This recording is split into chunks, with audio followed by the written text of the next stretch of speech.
get closer to the sun. Words I've lived by, my entire reason for being. From the earliest of my memories, I recall seeing that glorious great globe of gold glimmering down on this dark, shrouded world. I knew something personal, something the sun and I would share with no other. We are one. My early life was spent daydreaming, fascinated by the marvel of its light. It wasn't until I was about 12 years old that I realized I had to get my head out of the clouds. I worked studiously, every shred of schoolwork, all of the filler assignments. I gave every bit of it my all. It's so cute, people would say before ruffling my hair with their dingy, condescending fingers. All little boys want to be a spaceman, don't they? Well, this was different. I didn't want to be an astronaut.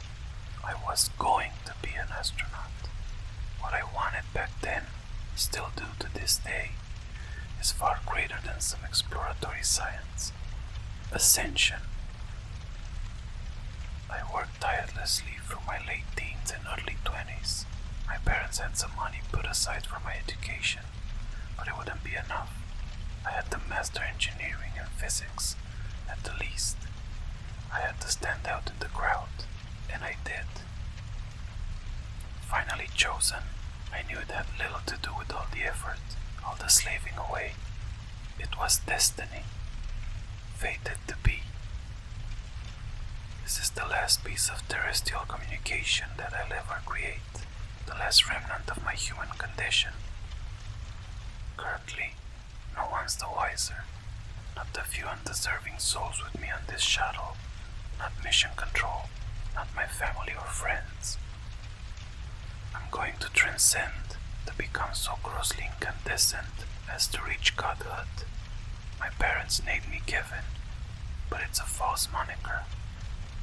My name is Helios, and I have one human thought left, one last concept buzzing in my brain as I prepare to entwine my energy with destiny. Gotta get closer to the sun.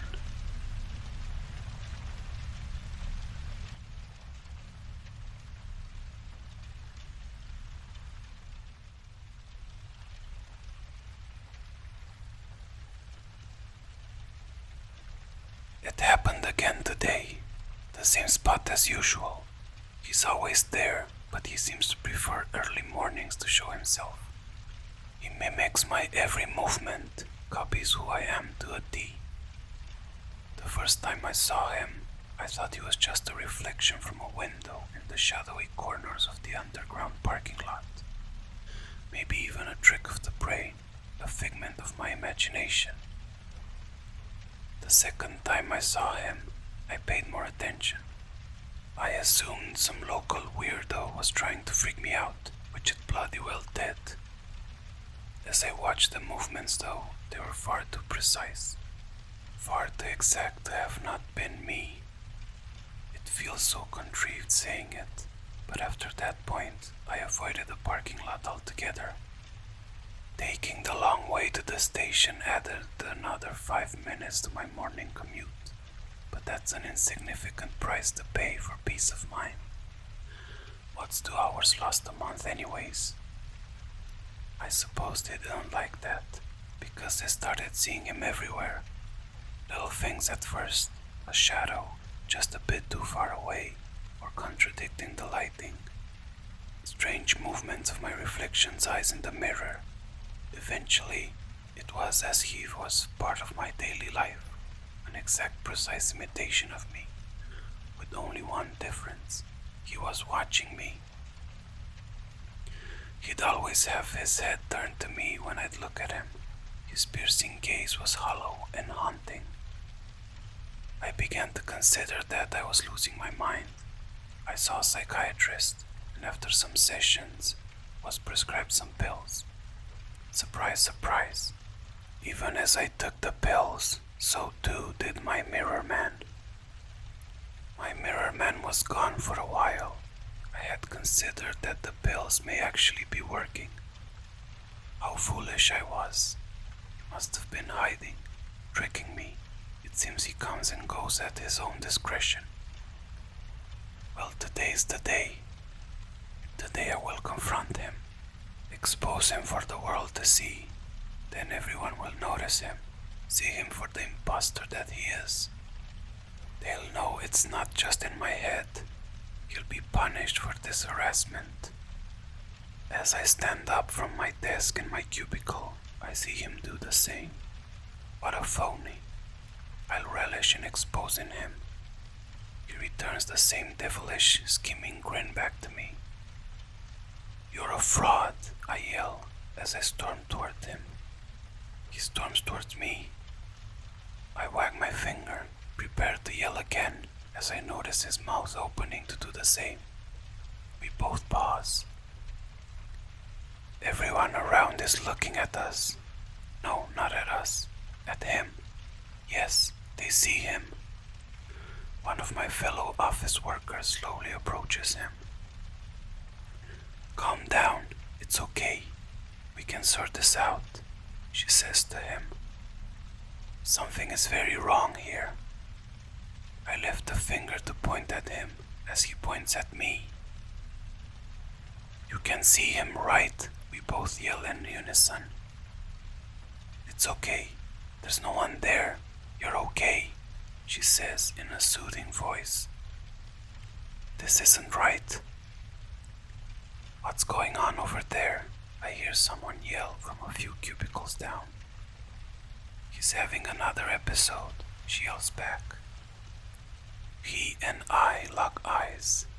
I feel a chill wash over me. We both share the same horrified expression for a brief moment, before his begins to change. Mine doesn't. Slowly his gritted teeth and clenched jaw relax. His pursed lips soften, then slowly form into a smile. You're not real, Mirror Man, he says smugly. Terror washes over me as other office workers look in my direction, to where he is staring. They aren't looking at me, they are looking through me. I feel faint, weak. My vision blurs. All movement descends to slow motion. I begin to flee this strange situation. As I reach the door, I push, but nothing happens. It remains closed. I turn to see him still grinning at me, haughty and powerful. You're powerless without me, he says confidently. A cold sweat breaks over my brow. My palms clam up, and a pit forms in my stomach as the fear sinks in. I turn back to the door, pushing desperately to escape, when I see a petrifying sight. The reflection in the door's window shows me the entire room. My co-workers, my cubicle. I see everything in the office. Everything but me.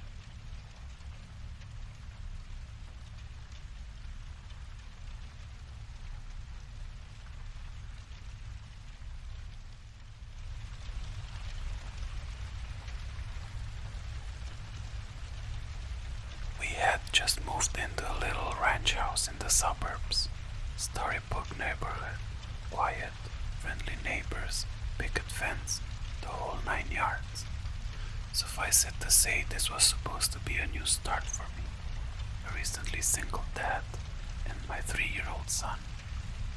Time to move on from the previous year's trauma and stress.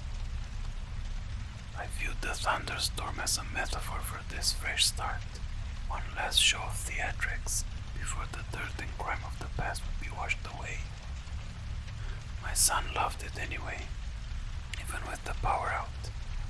It was the first big storm he'd ever seen.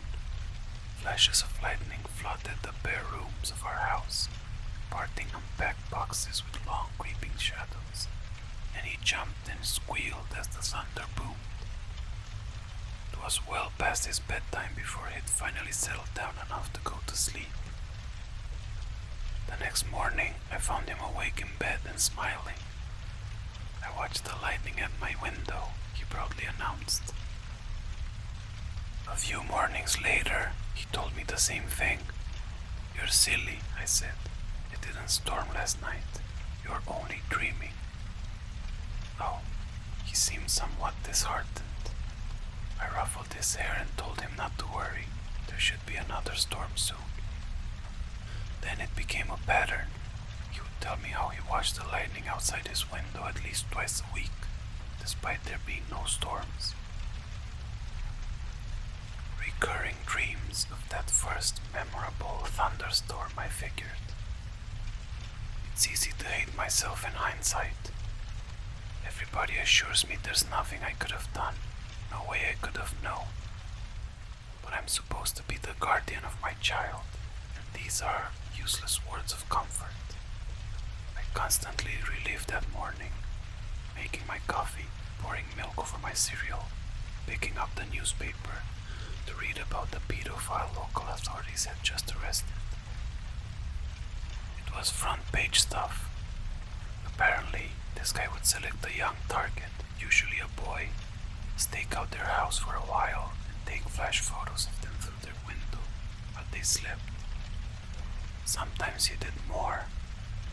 My stomach sank as the connection was made. At the time, it was merely something from a child's imagination. In retrospect, it is the scariest thing I've ever heard. But a week before the predator was caught, my son came up to me in his pajamas. "Guess what?" he asked. "What?" "No more lightning at my window." I played along. "Oh, that's nice. It finally died down, huh?" "No, now it's in my closet." I've yet to see the photos the police have collected.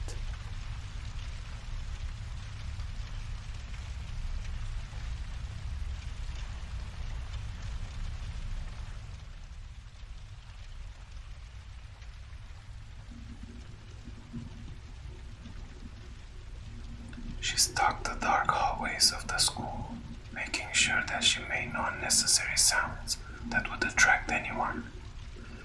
She had been following her math teacher for a few minutes now, and was positive that she had seen him wander into the school building. She checked her watch. She had about an hour to the curfew.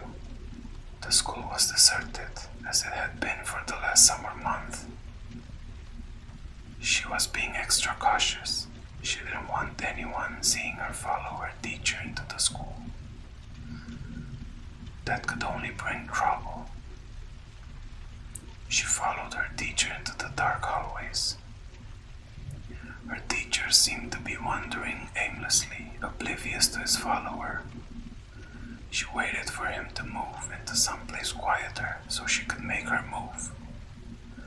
Finally, her teacher stopped in front of the bathroom, probably intrigued by the sound of rumbling pipes, and slowly made his way inside. "Perfect," she muttered to herself as she reached around for a pink backpack and withdrew a bloodied solid lead pipe from within and made her way into the bathroom. She carefully closed the bathroom door behind her and ever so softly turned the lock. The soft clink of the lock made her teacher turn around to face her. She could see the look of confusion in the old man's eyes. She followed his gaze to the lead pipe in her hands and watched as his face contorted into a hideous snarl as he lunged towards her. A smile forming on her lips, she sidestepped and drove the pipe with all her might into the back of his head with a snickering thump. She watched him crash into the floor. Soon enough, a pool of dark blood formed around his head. She had done this way too often than she cared to admit. As her math teacher lay on the white tiled bathroom floor, twitching uncontrollably from the skull bashing he had received just a few seconds earlier, she stood over him, her feet on either side of his waist. She looked him right in the eye and said, "This is for the C- on my last paper," and drove the pipe into his skull again, finishing him. As she wiped the blood and brains from the lead pipe, the walkie-talkie in her backpack crackled. Bulldog, this is Base. What's your status? Over. Base, this is Bulldog. The school is clear. I repeat, the school is clear. Returning to base now. Over and out. As she made her way out of the bathroom, she glanced towards the corpse of her math teacher and muttered to herself, "Man, this zombie apocalypse is stressful."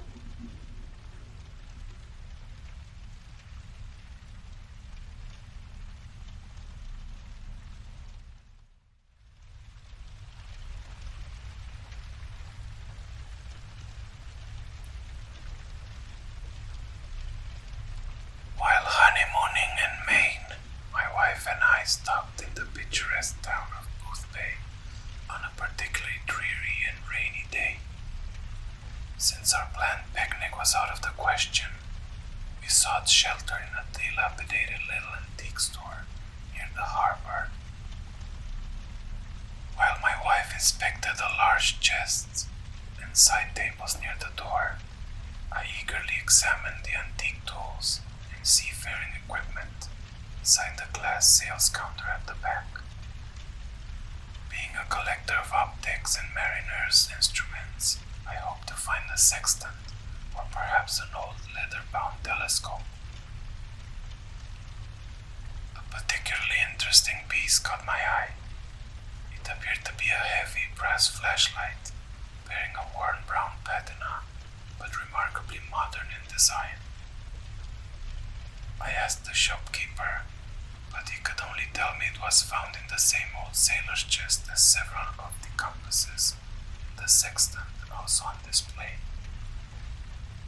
He inquired as to whether I would like to purchase it for $5 or perhaps have it for free. "It's worthless to me. Nobody wants it."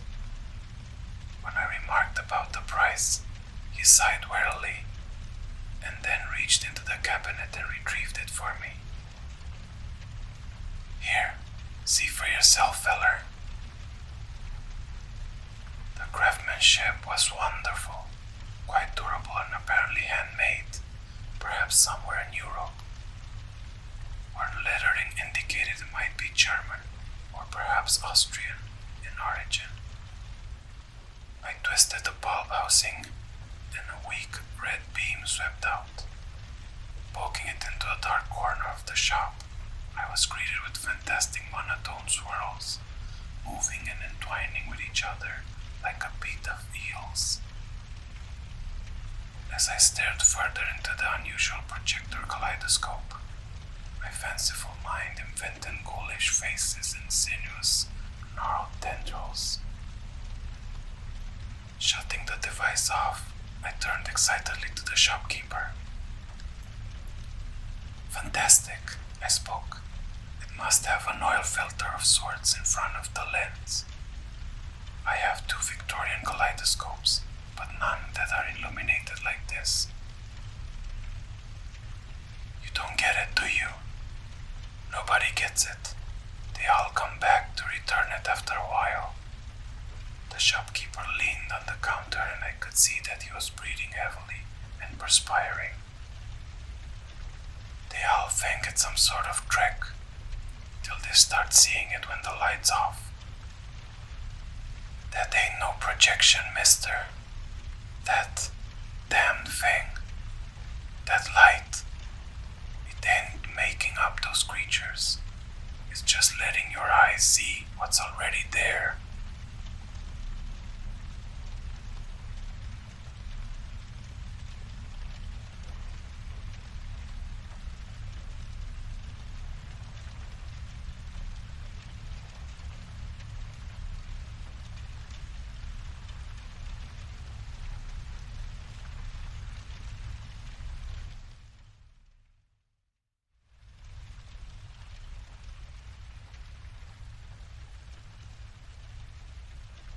At 1:42 a.m. on New Year's Day of 2002, the ABC television station in Waco, Texas, named KXXV Channel 25, was hacked into and a creepy broadcast was sent over the airwaves. Not many people know about it, since most people were asleep by 1:42 that morning, and very few of the people still awake were watching Channel 25. The few that were, however, reported seeing static run over the usual talk show that aired at this hour. The static lasted for 15 seconds before an image suddenly appeared on screen. It was a distorted image of someone's face, someone with a balding head and a wide smile. The distortion also made their eyes appear large and glassy, and their teeth look long like a rodent's. The image was also accompanied by a startlingly loud, deep rumbling noise. Some say that it resembled actual human speech, though it was too low-pitched to make out. This image, as well as the audio clip played alongside, lasted for about 90 seconds in total.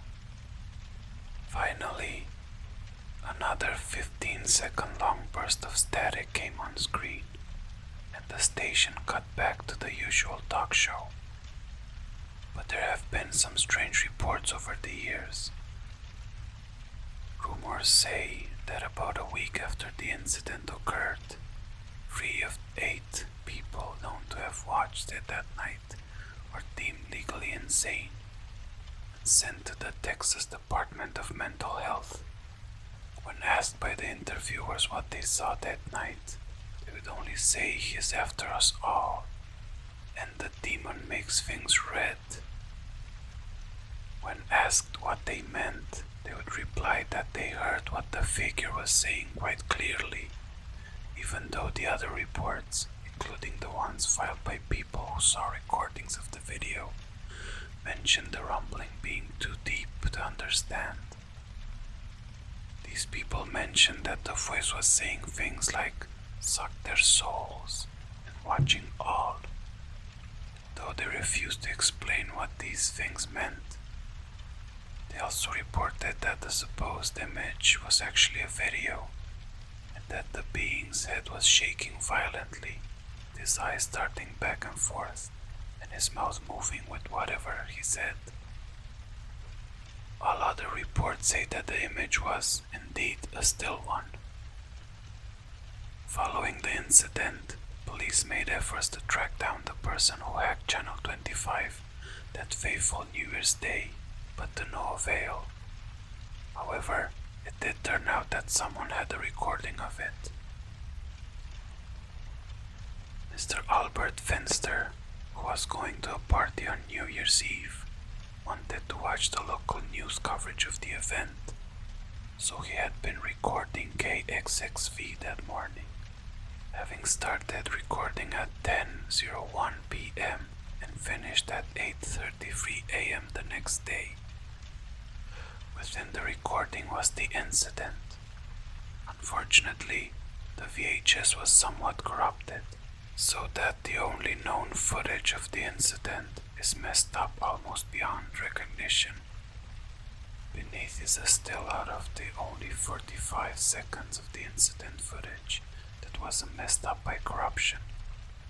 It's still partially corrupted though, as a red after image haunts the left side of the screen,